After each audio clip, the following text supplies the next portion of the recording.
উল্লেখ করার প্রশ্নই আসে না। এখন আপনি সূরা ইউনূসের ৪৭ নম্বর আয়াতে দেখেন, ওয়ালিকুল্লি উম্মাতির রাসূলুন ফাইজা জাআ রাসূলুহুম কুদিয়া বাইনাহুম বিল কিসতি ওয়াহুম লা ইয়াজলামুন। আমি প্রত্যেক জাতিতে রাসূল প্রেরণ করেছি, আমি প্রত্যেক জাতিতে রাসূল প্রেরণ করেছি, আমরা প্রত্যেক জাতিতে রাসূল প্রেরণ করেছি, এবং যারা তাকে অনুসরণ না করেছে তারা ক্ষতিগ্রস্ত হয়েছে। এখন আমাদের প্রশ্ন হচ্ছে, আমরা আমরা যদি উম্মত ধরি, উম্মতের সরাসরি অর্থ হচ্ছে জাতি। জাতি এখন সৌদি আরবে একটা জাতি, মিশর একটা জাতি, কাতার, কুয়েত, দুবাই, বাহরাইন একটা জাতি, ভারতবর্ষ একটা জাতি, পাকিস্তান একটা জাতি, বাংলাদেশ একটা জাতি, মং একটা জাতি, সাবাইয়া একটা জাতি, তাবাইয়া একটা জাতি, খাসিয়া একটা জাতি। হ্যাঁ, পার্বত্য চট্টগ্রামে, শুধু বাংলাদেশের পার্বত্য চট্টগ্রামে ঘুরে দেখেন, ওখানে হাজার হাজার জাতি উপজাতি আছে। তা আল্লাহ পাক বলছেন, আমি প্রত্যেক জাতিতে রসুল প্রেরণ করে থাকি, যারা তাকে না মানিবে তারা ক্ষতিগ্রস্ত হইবে। কিন্তু বলে তো নাই প্রত্যেক জাতিতে নবী পাঠাই। এখানে তো নবী নাই, রাসূল আছে। তাইলে যদি রাসূল প্রত্যেকটা উম্মতের ভিতর প্রত্যেকটা জাতিতে পাঠানো হয়, তাহলে আমি আজকে 2023 সালে বাংলাদেশের নাগরিক রাসূল কোথায় পাবো? আমি যদি আল্লাহ পাককে প্রশ্ন করি, হে আল্লাহ পাক, আপনার কোরআন তো সার্বজনীন, আপনি ঘোষণা করেছেন, তাহলে আমি আপনার কোরআন 2023 সালে পড়ছি, বিকজ আমি 2023 সালে জন্মগ্রহণ করেছি। আমি তো 570 সালে জন্মগ্রহণ করি নাই। তা আমি যেহেতু 570 সালে জন্মগ্রহণ করি নাই, এবং আমি যেহেতু মুসা কালিমুল্লাহকে পাই নাই, ইব্রাহিম খলিলুল্লাহকেও পাই নাই, ঈসা রুহুলুল্লাহকেও পাই নাই, হ্যাঁ, তারপরে আদম শফিউল্লাহকেও পাই নাই, ইউনুস নবীকেও পাই নাই, আমি কোনো নবী রাসূলকেও পাই নাই, তাহলে আমার কি দশা হবে? আমি ঢাকা জেলায় বাস করি, কেরানীগঞ্জ নামক এলাকায়। আমি কোরআন পড়ে আমি কার কাছে আপনি তো বলেছেন রাসূল না মানলে আমি ক্ষতিগ্রস্ত, আমি রাসূল কোথায় পাবো? এখন এই রাসূল কোথায় পাবো এই রেফারেন্স দিতে গিয়ে তথা কথিত মৌলভী সাহেবরা বলে, কেন, নায়েবে রাসূল তো আছে। কোরআনের কোথাও নায়েবে রাসূল বলতে কোনো টার্মই নাই। কোরআনের কোথাও এই নায়েবে রাসূল বলতে কোনো টার্মিনোলজি নাই। স্রেফ রাসূল, স্রেফ প্রতিনিধি রাসূল। রাসূল আছে, ওলিয়াম মুর্শিদ আছে, শায়েক আছে, নবী আছে, আব্দুহু আছে, সাহেব আছে, কিন্তু নায়েবে রাসূল তো নাই। তো নায়েবে রাসূল আপনারা কোত্থেকে বানাইলেন? এখন নায়েবে রাসূল হচ্ছে যিনি রাসূলের কাজ করেন, তিনি নায়েবে রাসূল। আচ্ছা, যিনি রাসূলের কাজ করেন তিনি নায়েবে রাসূল হয় কেমনে? সে তো রাসূলই হওয়ার কথা। যিনি রাসূলের কাজ করেন তিনি তো রাসূলই হওয়ার কথা, তিনি নায়েবে রাসূল কি করে হয়? আপনি ইঞ্জিনিয়ারিং পাশ করে আপনি আর্কিটেকচার পাশ করে বিল্ডিং আর্কিটেক্ট করছেন, ডিজাইন করছেন, তাহলে আপনি তো আর্কিটেকচারই।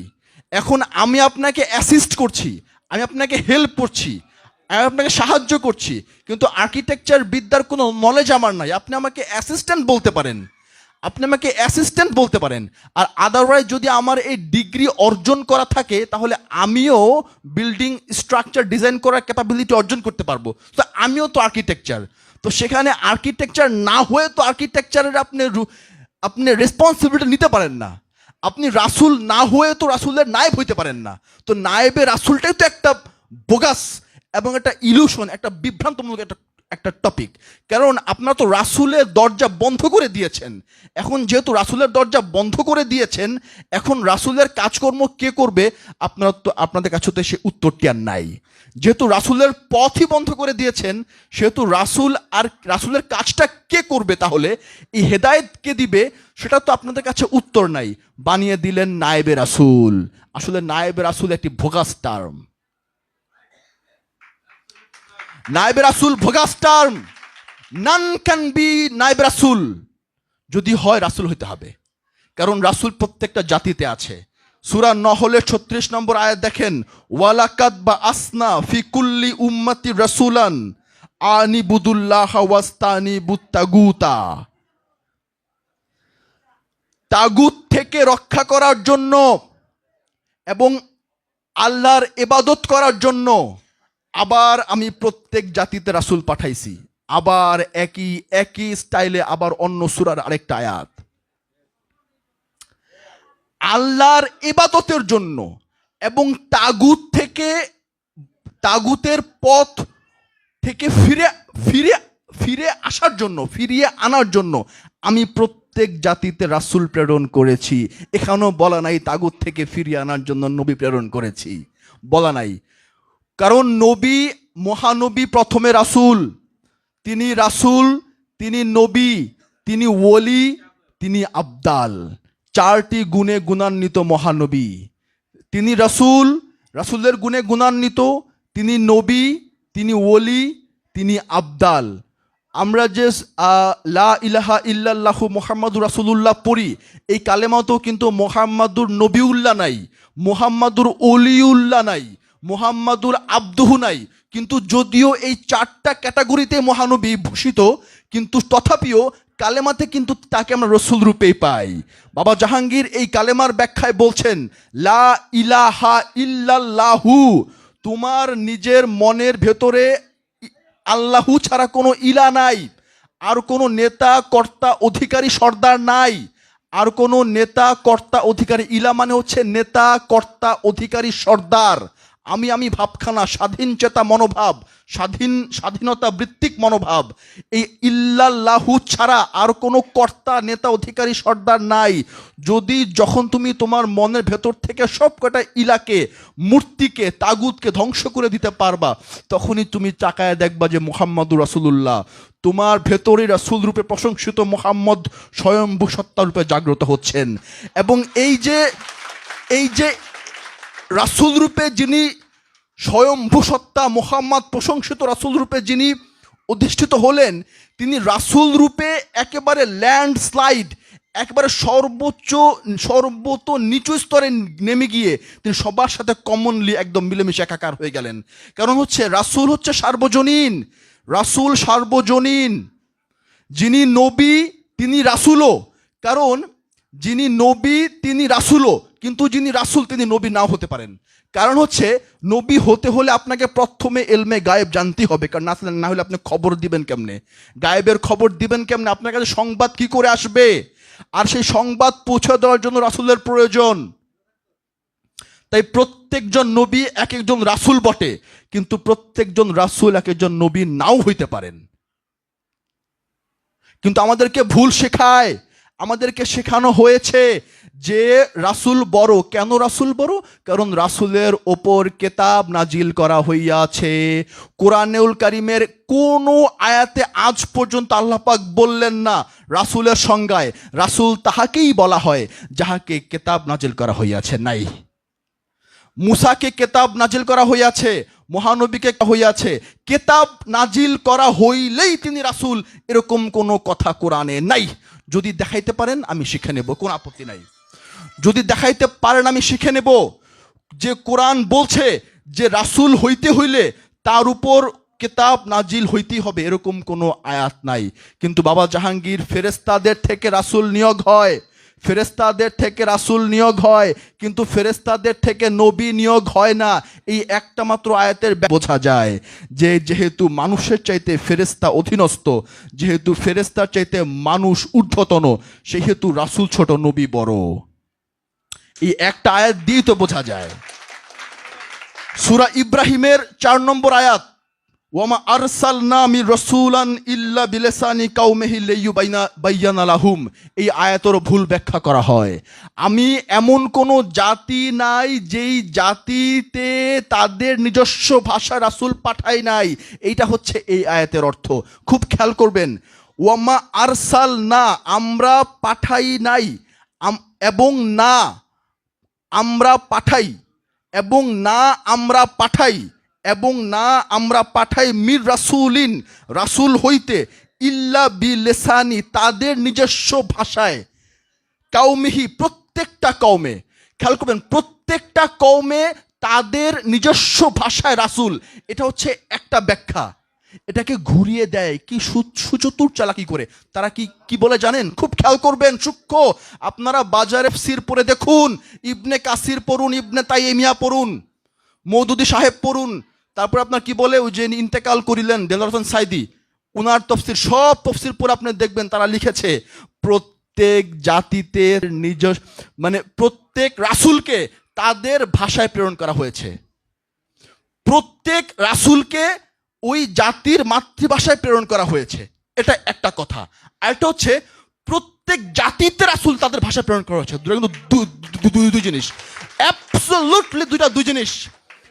প্রত্যেক জাতিতে তাদের ভাষায় রাসূল প্রেরণ করলে প্রত্যেক জাতিতে রাসূল চলে আসে, কিন্তু এটা বলে না, বলে কি রাসূলদেরকে না তাগো প্রত্যেক ভাষায় পাঠাইছে। আমার কথা হইল, বাংলাদেশে কি আপনি ইংরেজি ভাষায় রাসূল পাঠাবেন নাকি? এটা সবাই জানে রাসূল যে তাগো নিজস্ব ভাষায় কথা কইব, এটা সবারই জানা কথা। আপনি স্পেনে কি বাংলা ভাষায় আপনি লেকচারার পাঠাবেন নাকি? হ্যাঁ, আমি যদি স্পেনে গিয়া স্পিচ দেই, আমি কি স্প্যানিশ ভাষায় কথা কমু নাকি বাংলা ভাষায় কথা কমু? আশ্চর্য, হোয়াট আ মকারি। আমি ভারতে গিয়ে যদি লেকচার দিই, মানুষকে বুঝাই, আমি যদি ভারতে গিয়ে মানুষকে বুঝাই, আমি কি ওখানে বাংলা কথা কমু নাকি? পাকিস্তানে যাই আমি কি বাংলা কথা কমু নাকি? নাকি আমি উর্দু কমু অথবা ইংলিশ কমু? জার্মানিতে যাই আমি কি বাংলা কথা কমু নাকি? ওরা কিছু বুঝবো নাকি? আশ্চর্য। প্রত্যেক জাতিতে তাদের নিজস্ব ভাষা রাসূল প্রেরণ করা হয়, এইটা না বলে তারা বলে রাসূলেরা প্রত্যেকে তাগো মাতৃভাষায় পাঠানো হয়েছে। ভুল, ভুল। প্রত্যেক জাতিটাকে অমিট করে দেয়, প্রত্যেক জাতিটাকে অমিট করে দেয়। এই প্রত্যেক জাতিটাকে অমিট করে দিয়ে ওখানে ওই জাতির ভাষায় প্রেরণ করার কথা বলা হয়। ভুল। আপনারা এগুলো প্রচার করবেন, বাবা জাহাঙ্গীরের লিখিত কোরআনটা আপনারা প্রচার করবেন। প্রত্যেকে যার যার জায়গা থেকে ফেসবুকে, যার যার আইডি থেকে ফেসবুকে আপনারা বইগুলো পাঠ করবেন, বইগুলো পাঠ করে করে সবাইকে সম্প্রচার করে শোনাবেন। এবং বাবা জাহাঙ্গীরের কোরআনটা আপনারা প্রতি মাসে যদি সামর্থ্য হয় একটা করে কোরআন আপনারা মানুষকে উপহার দেবেন এবং বলবেন যে দেখুন আমার বাবা জাহাঙ্গীর কোরআনের তাফসির করেছেন। আপনারা বাজারে প্রচলিত সবগুলো তাফসির, কোনো আপত্তি নেই, গবেষণা করে দেখুন, তারপরে বাবারটা আপনারা গবেষণা করেন। যদি কোনো ভুল ত্রুটি পান আমাদেরকে শিখিয়ে দেন, আমরা মাথা পেতে নেব, কোনো সমস্যা নেই তো। কিন্তু আপনারা আগে দেখুন তো, এই প্রচারটা আমাদেরকে এখন করতে হবে। সূরা আহজাবের 40 নম্বর আয়াত দিয়ে রাসূল খতম করে দেওয়া হয়েছে। সূরা আহজাবের 40 নম্বর আয়াত দিয়ে রাসূল খতম করে দেওয়া হয়েছে, কিন্তু ওখানে তো রাসূল খতমের কথা নাই, ওখানে তো আছে নবী খতম। সূরা আহজাবের 40 নম্বর আয়াতে তো বলা আছে নবী খতম, রাসূল খতম তো বলা নাই। কি বলছেন সেটা? ইন্নাল্লাযিনা ইয়াকফুরুনা বিল্লাহি মা কানা মুহাম্মাদিন আবা আহাদিম মির রিজালিকুম ওয়ালাকি রাসূলুল্লাহি ওয়া খাতামান নবিয়িনা। নিশ্চয়ই মুহাম্মদ মুস্তাফা কারো পিতা নয়, তিনি কারো পিতা নয়। He is no more father to anybody. তিনি কারো মানে অ্যানাটমিক্যাল ফাদার নয়, তিনি কারো অ্যানাটমিক্যাল ফাদার নয়, তিনি কারো রক্ত মাংসের পিতা নয়। মাকানা মুহাম্মাদুন আবা আহাদিম মির রিজালিকুম, তিনি পুরুষ, তিনি কারো পিতা নয়। কারণ মহান রব্বুল আলামিন কাউকে জন্ম দেন না। কুল হু আল্লাহু আহাদ আল্লাহুস সামাদ লাম ইয়ালিদ ওয়ালাম ইউলাদ। আল্লাহ আহাদ। সূরা ইখলাসে পাই আল্লাহর কোনো ঔলাদ নাই, তিনি আহাদ রূপে স্বয়ম্ভু সত্তায় বিরাজ করেন, তিনি কাউকে জন্ম দেন নাই, তিনাকেও কেউ জন্ম দেয় নাই। ওখানে সূরা ইখলাসে পাই আল্লাহ কাউকে জন্ম দেয় নাই, এখানে সূরা আহজাবের 40 নম্বর আয়াতে পাই মহানবী কারো পিতা না। হায় হায় হায় হায়, সুবহানাল্লাহ। 2 2 4 কি করে মিলে যায়? 2 2 4 দেখেন কি করে মিলে যায়। মহানবী কারো পিতা না, কিন্তু আমরা তো দেখি মহানবী পিতা, মা ফাতেমার পিতা, আরো উনার অনেক আওলাদ ছিলেন তাদেরও পিতা, কিন্তু না, মা ফাতেমা ওই পিতা না। মা ফাতেমা কখনো মহানবীকে অ্যানাটমিক্যাল ফাদার হিসেবে ট্রিট করে নাই, দৈহিক পিতা হিসেবে ট্রিট করে নাই, ট্রিট করলে কোরআন মিথ্যা হয়ে যায়। যদি মা ফাতেমার বাপ হয় মহানবী, তাহলে কোরআন ভুল হয়ে যায়, কারণ কোরআন বলছে মহানবী কারো পিতা না, কিন্তু মা ফাতেমার তো পিতা। কি বুঝলেন? রহস্য, রহস্য। তিনি পরম পিতা, তিনি দৈহিক পিতা নন।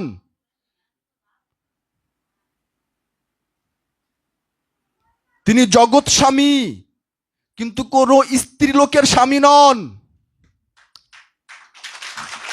তিনি পরম পিতা, কিন্তু কারো দৈহিক পিতা ওই জায়গা বলয় ডিঙ্গিয়ে তিনি মোহাম্মদ, তাই তিনি কারো পিতা নন।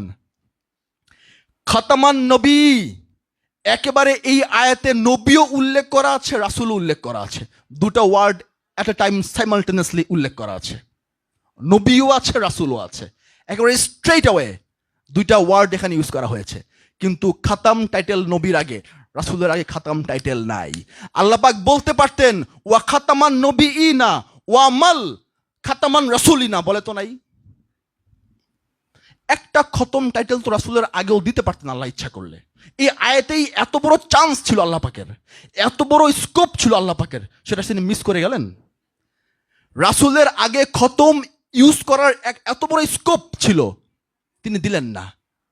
কারণ যদি দেন তাহলে কোরআনের পুরো থট প্রসেস, পুরো সমীকরণ উল্টাপাল্টা যাবে। তাই তিনার কথায় তো কোনো দ্বৈততা এবং দ্বন্দ্ব থাকার কথা নয়, তাই তিনি নবুয়াত খতম করলেন, কিন্তু রেসালাত চালু রাখলেন। তারপরে আপনি সূরা নিসার 150 এবং 151 নম্বর আয়াতের দিকে একটু খেয়াল করেন। যেহেতু ওখানে নবী খতম করে দিয়ে আল্লাহ পাক চলে গেলেন এবং রাসূলকে খতম করে দিলেন না, এবং যেহেতু রাসূলকে খতম করে দিলেন না, সেহেতু রাসূলের আমরা সিগনিফিকেন্স এবং ইম্পর্টেন্স বুঝলাম কিছুটা। এবং সূরা নিসার 150 এবং 151 নম্বর আয়াতে রাসূলের যে কত বড় সিগনিফিকেন্স এবং কত বড় ইম্পর্টেন্স, সেটা আপনারা একটু খেয়াল করেন। ইন্নাল্লাযিনা ইয়াকফুরুনা বিল্লাহি ওয়া রাসূলিহি ওয়া ইউরিদুনা আইয়ুফারিকু বাইনাল্লাহি ওয়া রাসূলিহি উলাইকা হুমুল কাফিরুনা হাক্কা। আচ্ছা, কি সুন্দর রহস্যের আবৃত্তি আমাদের কোরআন দিয়ে দিয়েছে, আমরা বুঝতে পারি না, গবেষণা নাই। চালকে ডাল, ডালকে চাল, ডালিমকে আনার, আনারকে ডালিম, জাম্বুরাকে আতা, আতাকে জাম্বুরা, আমিকে আমরা, হ্যাঁ আমরাকে আমি, যা মনে চায় ব্যাখ্যা করে দিয়ে বসে আছে। যদি শাব্দিক হুবহু অর্থ করতেন তাহলেও হয়তো আশা করি, বোধ করি অনেক রহস্য, যদি হুবহু অর্থটাও করতেন তারা, তাহলেও অনেক রহস্য আপনা আপনি ফুটে উঠতে বাধ্য হতো। কিন্তু তাও তারা কিচ্ছু করে নাই। পৃথিবীর বুকে একমাত্র বাবা জাহাঙ্গীর এই কোরআন লিখে দিয়ে গেলেন এবং 1 থেকে 150 বার বললেন যে আয়াতের ব্যাখ্যাটি আমার জানা নাই। পৃথিবীর বুকে কোন সুফি দরবেশ গাউস কুতুব আব্দুল আরিফ বললেন না যে এই আয়াতের অর্থটি আমার জানা নাই। একমাত্র বাবা জাহাঙ্গীর বলে গেলেন এই আয়াতের ব্যাখ্যাটি আমার জানা নাই। আমি আগডুম বাগডুম গোড়াডুম চাল ডাল খিচুড়ি মিশাইয়া একটা কিছু বলে দিতে পারতাম, কিন্তু আমি তা করব না, কারণ আমি যা জানি না তা আমি জানার ভান জীবনেও করব না। যারা যারা আল্লাহর সাথে এবং রাসূলের সাথে আলাদা করে, যারা ইউফারিকু কুফরি করে আল্লাহর সাথে, যারা কুফরি করে আল্লাহর সাথে এবং রাসূলের সাথে, পয়েন্ট টু বি নোটেড, কুফরি আল্লাহর সাথে করা যায়, কিন্তু আমরা এই আয়াতে দেখলাম কুফরি রাসূলের সাথেও করা যায়। কুফরি আল্লাহতে ঈমান না আনলে শুধু কাফের নয় তা নয়, কারণ কুফরি শুধুমাত্র আল্লাহর সাথে যে করা হয় ইহা ঠিক নয়, ইহা আংশিক। কুফরি রাসূলের সাথেও যে করা যায়, কুফরি যে রাসূলের সাথেও করা যায়, এটাই আমরা সূরা নিসার 150 এবং 151 নম্বর আয়াতে পাইলাম যে বিল্লাহি ওয়া রাসূলিহি, এবং যারা আল্লাহর সাথে এবং রাসূলের লগে কুফরি করে এবং মনে মনে রাসূল এবং আল্লাহ আলাদা বলে মনে করতে চায়, আল্লাহ আলাদা এবং রাসূল আলাদা বলে মনে করতে চায়, জানিয়ে দাও উলাইকা হুমুল কাফিরুনা হাক্কা, তারা 100% কাফের। আর ইবাদত বন্দেগী না করিলেও চলিবে, কারণ গাছের গোড়া কাটিয়া আগায় পানি দিতে পারেন, কিন্তু উহাতে কোনোই লাভ নাই। গাছের গোড়া কাইটা আগায় পানি দিলে কোনো লাভ নাই। আল্লাহর সাথে এবং রাসূলের সাথে ডিফারেন্সিয়েট করার স্কোপ আল্লাহ পাক রাখলেন না। কোরআন বলছে 1,29,000 নবী রাসূল এসেছেন, আমরা কোরআনে 25 জন নবীর নাম পাই। আমি জানতে চাই মাননীয় গবেষকবৃন্দ, 1,29,000 নাকি 1,35,000 না 2,24,000 মাইনাস 25, 2,24,000 মাইনাস 25, বাকি জনের আমার নামের তালিকা দেন। দেন। কোরআন তো 25 জন নবীর নাম উল্লেখ করছেন, তাহলে 2,24,000 মাইনাস 25, বাকি রাসূল নবীর নাম কে জানে? তাই কোরআন বলছে সূরা হুদে, আমি ইব্রাহিম নবীর কাছে অসংখ্য ফেরেশতা রূপী রাসূল পাঠিয়েছি, আমি অসংখ্য অগণিত ফেরেশতা রূপী রাসূল পাঠিয়েছি। যদি আপনি সূরা হুদে অসংখ্য এবং অগণিত ফেরেশতা রূপী রাসূল পাঠিয়ে থাকেন ইব্রাহিম নবীর সাথে এবং মুসা নবীর সাথে, তাহলে আমরা এখন বুঝতে পারলাম যে রাসূল অগণিত। কারণ রাসূল ফেরেশতা থেকেও নাজিল হয়, অগণিত রাসূল পাঠিয়েছি ইব্রাহিম নবীর পর। আমার আল্লামা ইকবাল পাকিস্তানের বেতাজ বাদশাহ कहते हैं, রোজ সুবহে জিব্রিল আকার মুঝে कहते हैं, প্রতিদিন সুবহে ভোরে জিব্রিল এসে আমাকে বলে যায়। তাহলে আমার আল্লামা ইকবালের কাছেও তো জিব্রিল এসেছেন। তাহলে জিব্রিলকে যদিও কোরআন রাসূল বলে উল্লেখ করে নাই, কিন্তু তিনি তো মেসেজ ক্যারি করেছেন, তিনিও তো মেসেজ ক্যারি করেছেন। তাহলে ফেরেশতা যদি রাসূল হয়, তাহলে জিব্রিল তো মেসেজ ক্যারি করেছেন। আপনি কয় লক্ষ রাসূলের নাম উল্লেখ করবেন? সুতরাং আমরা জানতে পারলাম, বুঝতে পারলাম যে রাসূল ছোট, নবী বড় এবং নবী খতম রাসূল রূপে রিসালাতের রূপ ধারণ করে স্বয়ম্ভূ সত্তা রিসালাতের রূপ ধারণ করে চলমান। কারণ যদি রিসালাত না থাকে তাহলে আমারে হেদায়েত কে দিবে? সকলকে বাবা জাহাঙ্গীরের লিখিত বইগুলো পাঠ করার জন্য একান্ত অনুরোধ করে বাবার কাছে ক্ষমা চেয়ে, সবার কাছে ক্ষমা চেয়ে আমি শেষ করছি। দয় বাবা জাহাঙ্গীর।